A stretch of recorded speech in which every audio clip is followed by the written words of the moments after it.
Bangladesh cricket board BCB এবং দেশের cricket পরিচালনায় গত বছর থেকে নানা নাটকীয়তা আর বিতর্কের জন্ম হয়েছে।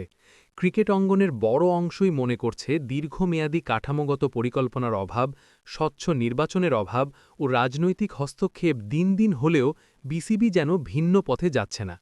২০২৫ সালের অক্টোবর মাসে অনুষ্ঠিত বোর্ড নির্বাচন শেষে আমিনুল ইসলাম, যাকে সাধারণত বুলবুল নামে বোঝা হয়, নির্বিভাগ অপ্রতিদ্বন্দ্বিতায় অর্থাৎ আনঅপোজড বাংলাদেশ ক্রিকেট বোর্ডের সভাপতি নির্বাচিত হয়েছেন এবং তিনি আগামী ৪ বছরের জন্য এই দায়িত্ব পালন করবেন। তার নেতৃত্বে ২৫ সদস্যের পরিচালনা পর্ষদ গঠিত হয়েছে। এটি সেই নির্বাচন যেখানে প্রার্থীদের কিছু অংশ শেষ মুহূর্তে অংশ নিতে পারেননি বা প্রত্যাহার করেছেন। বিশেষ করে সংবাদে এসেছে যে বিশাল জনপ্রিয় ক্রিকেটার তামিম ইকবাল এই নির্বাচনে অংশ নেওয়ার আগ্রহ ব্যক্ত করেছিলেন, কিন্তু পরে তিনি নিজে থেকে নিজের নাম প্রত্যাহার করেছেন। এই প্রত্যাহারের পেছনে অনেকেই বলছেন নির্বাচনকে ঘিরে সরকারি হস্তক্ষেপ এবং অনিরাপদ নির্বাচন পরিবেশ তৈরি হয়েছে, যেটা তারা মেনে নিতে পারছেন না। এবার এই আলোচনায় আবার নাম উঠে এসেছে অন্য দুইজন ব্যক্তিরও। আমিনুল হক, সাবেক জাতীয় ফুটবল দলের অধিনায়ক এবং বর্তমানে রাজনীতিতে সক্রিয়, তিনি বিসিবির নির্বাচনকে কেন্দ্র করে সরাসরি সরকারি হস্তক্ষেপের অভিযোগ তুলেছেন।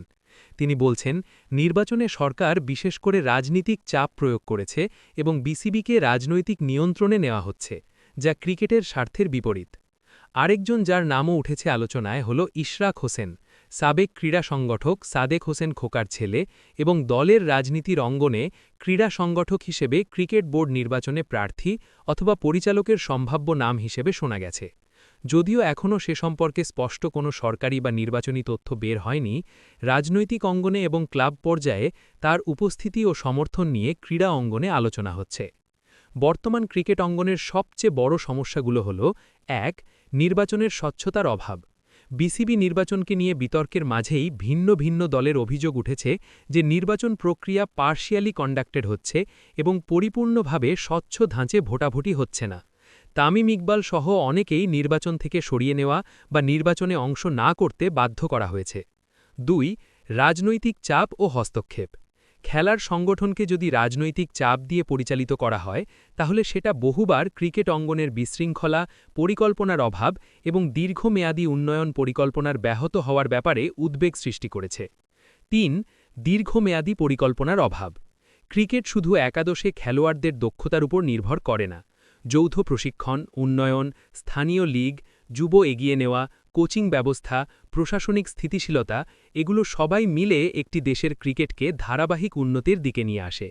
বর্তমানে বোর্ডে নেতৃত্বে থাকা আমিনুল ইসলাম বুলবুল নিজেই বলেছেন তিনি ক্রিকেটকে গ্রাউন্ড লেভেল থেকে উন্নত করতে চান।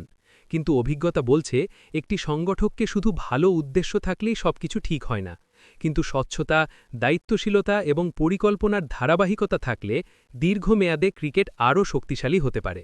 সব ধরনের খেলার খবর পেতে সাবস্ক্রাইব করুন। সঙ্গে থাকুন খেলার পাতার।